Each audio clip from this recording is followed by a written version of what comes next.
November 22 నుండి మన team India Border Gavaskar trophy ఆడబోతుంది. అండ్ ఈ సిరీస్ అయితే మన వాళ్ళకి ఎంత ఇంపార్టెంటో నేను ప్రత్యేకంగా చెప్పనవసరం లేదు. అయితే అసలు పెద్ద వేదికగా జరగబోయే ఫస్ట్ టెస్ట్ మ్యాచ్లో ప్లేయర్స్ మధ్య ఎలాంటి బ్యాటిల్స్ ఉండబోతున్నాయి, మెయిన్లీ ట్రావిస్ హెడ్ లాంటి డేంజరస్ బ్యాట్స్మెన్ ఏ టీమిండియా బౌలర్ ఆపగలడు, అలాగే ఒక ఆస్ట్రేలియా బౌలర్కు మన విరాట్ కోహ్లీ మీద చాలా మంచి రికార్డు ఉంది. సో ఆ బౌలర్ ఎవరు, ఆ రికార్డు ఏంటి, ఇలాంటి ఇంట్రెస్టింగ్ విషయాలతో ఈ మ్యాచ్కి సంబంధించిన టాప్ 5 ప్లేయర్ బ్యాటిల్స్ గురించి ఇప్పుడు క్లియర్గా తెలుసుకుందాం. Number 5 Steve Smith versus Jasprit Bumrah. ఇదైతే మ్యాచ్లో ఉండే one of the most fascinating battle అని చెప్పుకోవచ్చు. ఎందుకంటే టెస్ట్ ఫార్మేట్లో Steve Smith one of the best batsmen and Bumrah చూసుకుంటే world number 1 bowler.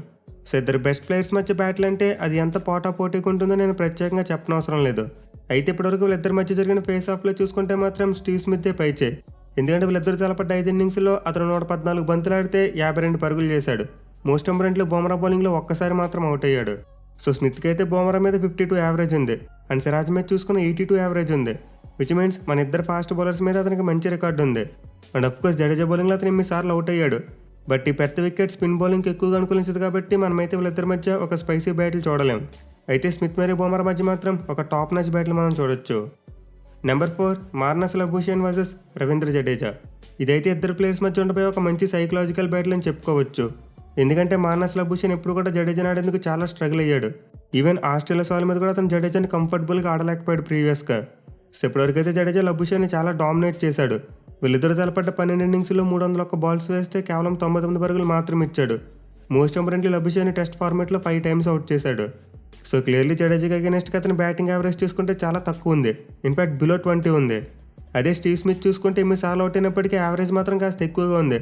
I mean almost 34 average maintain చేస్తున్నాడు అతను జడేజా మీద.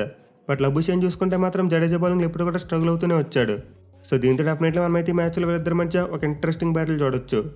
Number 3 Rishabh Pant versus Nathan Lyon. ఇదైతే మ్యాచ్లో ఉండిపోయి ది మోస్ట్ క్రూషియల్ బ్యాటిల్ అని చెప్పుకోవాలి. ఎందుకంటే రిషబ్ పంత్కి ఆస్ట్రేలియా సాయిల్ మీద చాలా మంచి రికార్డు ఉంది.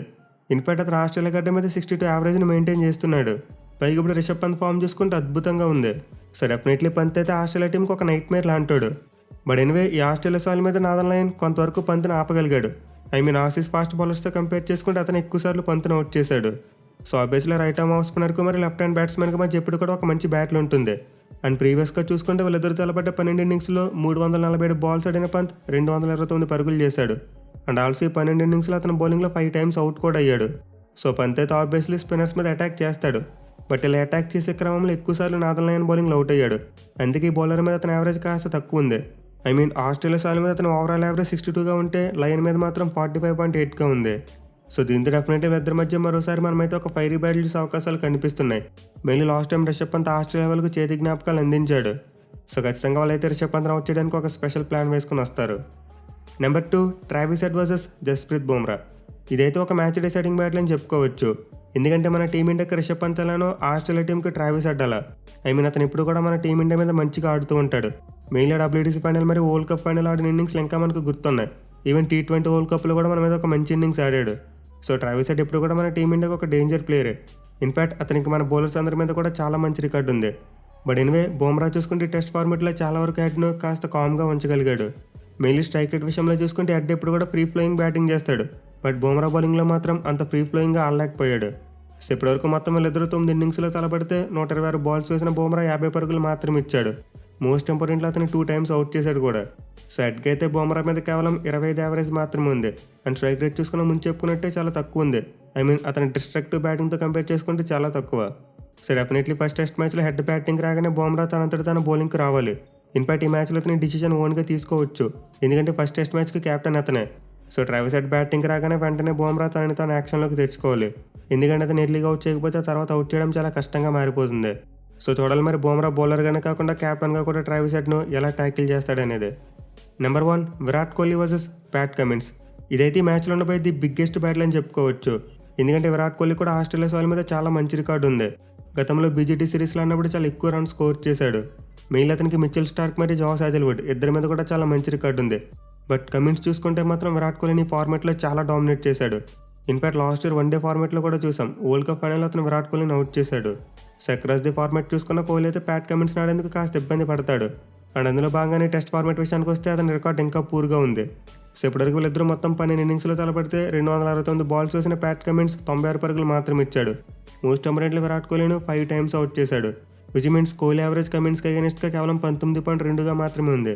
సో ఇదైతే ఏ స్టాండర్డ్తో పోల్చుకున్నా చాలా పూర్ యావరేజ్. పైగా కూడా విరాట్ కోహ్లీ చూసుకుంటే బ్యాట్తో కూడా అంత మంచి ఫామ్లో లేడు.